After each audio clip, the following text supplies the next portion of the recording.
BLO কর্মীদের উপর অমানবিক মানসিক চাপ ও বিভিন্ন সময় মানসিক অত্যাচার করা হচ্ছে। তারই প্রতিবাদ জানিয়ে বিএলও ঐক্য মঞ্চের পক্ষ থেকে এবার কান্দি ব্লকের অন্তর্গত সমস্ত বিএলও কর্মীরা অবস্থান বিক্ষোভে সামিল হন। কান্দি ব্লকের বিডিওর কাছে একটি স্মারকলিপি প্রদান করা হয়। মানসিক স্বাস্থ্যের জন্য সবার আগে যে নামটি মনে ভেসে ওঠে, সুস্থ মনের ঠিকানা মনোবীক্ষণ। যোগাযোগ নাম্বার 7477799513। বিএলও কর্মীদের ওপর অমানবিক মানসিক চাপ ও বিভিন্ন সময় মানসিক অত্যাচার করা হচ্ছে। তারই প্রতিবাদ জানিয়ে বিএলও ঐক্যমঞ্চের পক্ষ থেকে এবার কাঁদি ব্লকের অন্তর্গত সমস্ত বিএলও কর্মীরা অবস্থান বিক্ষোভে সামিল হন। কাঁদি ব্লকের বিডিওর কাছে একটি স্মারকলিপি প্রদান করা হয়। টানা 48 ঘন্টাও কাজ করতে হচ্ছে। চরম মানসিক চাপের মধ্যে দিয়ে সময় যাচ্ছে। এআই দ্বারা তৈরি এসআইআর অ্যাপের জন্য বহু বিভ্রান্তির মধ্যে পড়তে হচ্ছে সাধারণ মানুষ ও বিএলও কর্মীদের। স্বাভাবিকভাবে ভোটার ইংরেজিতে যে বানান লেখেন সে বানান এআই নিশ্চয়ই জেনারেট করেননি, ঠিক তো? এবারে 2025 সালে ভোটার কার্ডে যে ইংরেজি নাম লেখা আছে সেটা ভোটারের লেখা নয়, কারণ আমরা জানি ভোটার লিস্ট বাংলাতে। দুই জায়গার ইংরেজি বানান অনেক ক্ষেত্রে মিসম্যাচ হয়ে যায়। এস কে শেখ আবার এসি কে এইচ শেখ।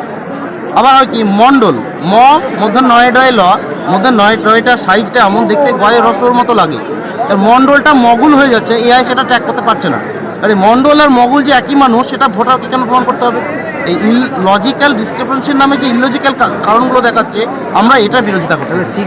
এত পরিশ্রম করেও টানা 30, 40, 45 ঘন্টা টানাও কাজ করতে হচ্ছে প্রত্যেকটা বিএলওকে। আমরা একটা টাইম গেছে, তাহলে কাজটা যদি এত গুরুত্বপূর্ণ হয় তাহলে তার জন্য পর্যাপ্ত সময় নয় কেন? তার নির্দিষ্ট কোনো পরিকল্পনা নেই কেন? একটা গাইডলাইন কেন থাকবে না? এই দাবিগুলো আমরা আগেও জানিয়েছিলাম, কোনো কাজ হয়নি, আমাদের কোনো সিকিউরিটি দেওয়া হয়নি। তার জন্য আজকে আমরা সবাই গণ ইস্তফাপত্র দিতে এসেছি। বিএলওদের কথা আমি মাইনরলি শুনলাম এবং তাদের যে রিটেন ডিক্লারেশন এটা আমি আমাদের উদ্বোধন কর্তৃপক্ষ ইআরও হিসাবে এসডিও স্যার আছেন, এসডিও স্যারের কাছে আমি ফরওয়ার্ডিং করবো। Necessary action from the end of SDO sir নিয়ে নেবেন। জেড একাডেমি গত 3 বছর ধারাবাহিক সাফল্যের পর এই বছর উচ্চ মাধ্যমিকের 3rd সেমিস্টারেও অভাবনীয় সাফল্য জেড একাডেমির। 49 জনের মধ্যে 23 জন শিক্ষার্থী 90%-এরও বেশি নাম্বার পেয়েছে।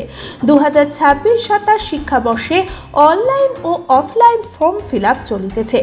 আমাদের সুবিধা ডিজিটাল ক্লাসরুম, 24 আওয়ার্স সিসিটিভি, ছেলে ও মেয়েদের পৃথক ক্লাসরুম ও হোস্টেল, নিয়মিত DDP, problem solving and doubt clearing class, কলকাতার অভিজ্ঞ শিক্ষক মণ্ডলী, স্বাস্থ্যসম্মত রুচিশীল খাবার, নিট বেসিস পড়াশোনা, কালচারাল অ্যাক্টিভিটি, গেস্ট টিচার দ্বারা মোটিভেশন ক্লাস, সবুজে ঘেরা পরিবেশে 24 ঘন্টা বিশুদ্ধ জল ও বিদ্যুৎ পরিষেবা।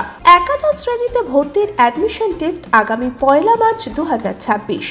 বিশদে জানতে যোগাযোগ করুন জেড একাডেমি, সারকাছি রামকৃষ্ণ মিশনের সন্নিকটে, বহরমপুর, মুর্শিদাবাদ। Mobile number 9836187795।